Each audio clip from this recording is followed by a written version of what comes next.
So, which one of you is more talented? Probably, that's good. Definitely me. I'd have to say him. On what basis? Well, he made the movie. That's true. I'm just in it. Yeah. Yeah, it's totally true. No, that's a very good question that no one's ever asked. But wow, I think No, man, probably it's definitely you. Probably, yeah, I'm gonna go with me. So, you guys met in high school, I gather, or he were ending high school and you were just coming into high school? I had ended yeah, high Shaw was school. finishing. Shaw was out of high school, Yeah. and I had just gotten into high school. And his friend from the same high school ended up teaching me, and was teaching me a computer graphics and art class. And then he said, "You should meet Shaw.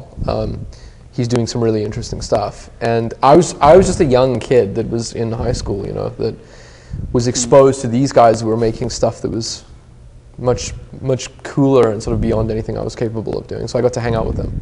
And then as I got older, that age gap kind of closed, and we stayed in contact when I left South Africa. Now he's the boss, which So is odd. Super weird. What got you into chasing that kind of thing at such a young age?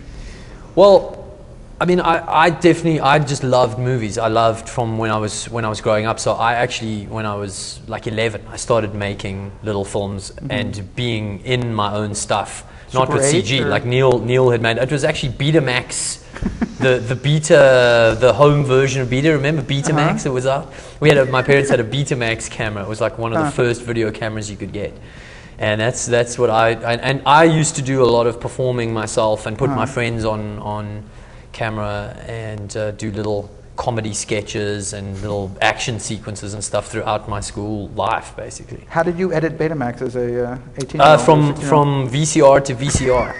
You press play on this one and then you press record on that one. Ingenious. It's ingenious. And you get to know the timing because there's like a 1 second delay, and if you want to cut exactly Well, they have to right. spool up and get up to running Yeah, speed. exactly. So as you hit record, while that one's playing, you got to go like a second earlier. But each machine's different, and it becomes like a fine. It's like a horse jockey almost, like knowing the animal. Knowing it, exactly. Yeah. It's totally.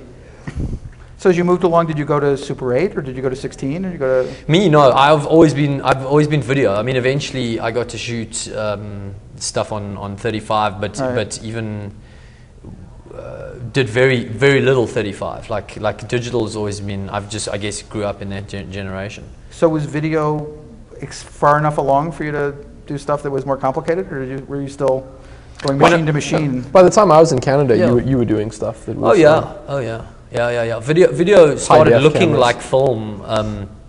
I mean, there were cheats you could do to get, to grade it and all of that, and even shooting with like Super 8, and High 8 video formats now. High 8 was there was SVHS. Right.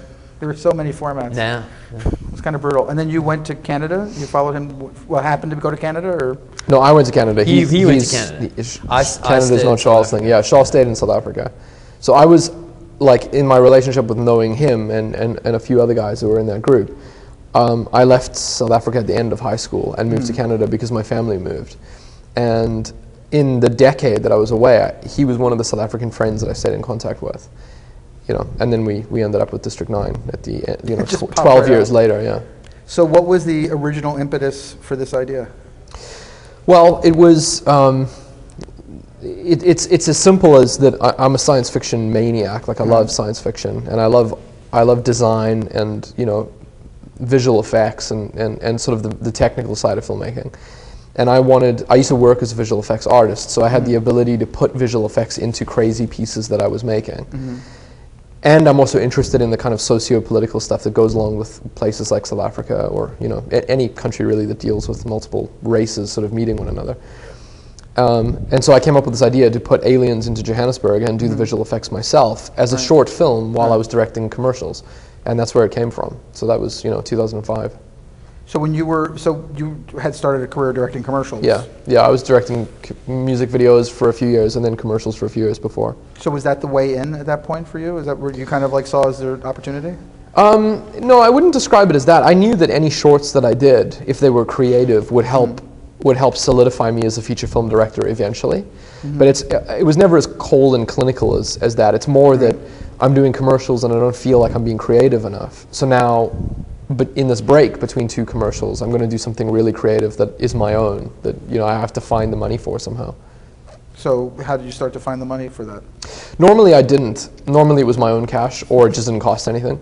But Alive in Joburg was different. It was the money was put up by Spy Films. Carlo Trulli, who was my executive producer when I was doing commercials, put money up for me to shoot this crazy short. So why do you think he did that? Because in the world of commercials, if you do interesting shorts, they count as much as commercials do. It doesn't. Commercials pay the bills, but you can have interesting work that's on your website or on your reel or whatever that can get you noticed. So it's in everyone's interest. So it worked for him as well in theory. Yeah. And what were you doing while all this is happening? I produced. He produced that short for Neil and Carlo as the exec producer. So I was a behind camera guy very much, and I had a production company and a visual effects company and a talent agency in South Africa. So that was my thing. I was more, I guess, on the business end at that point. But you really wanted to be a movie star? No. No. No, it really was the furthest thing from my mind at that point. Yeah.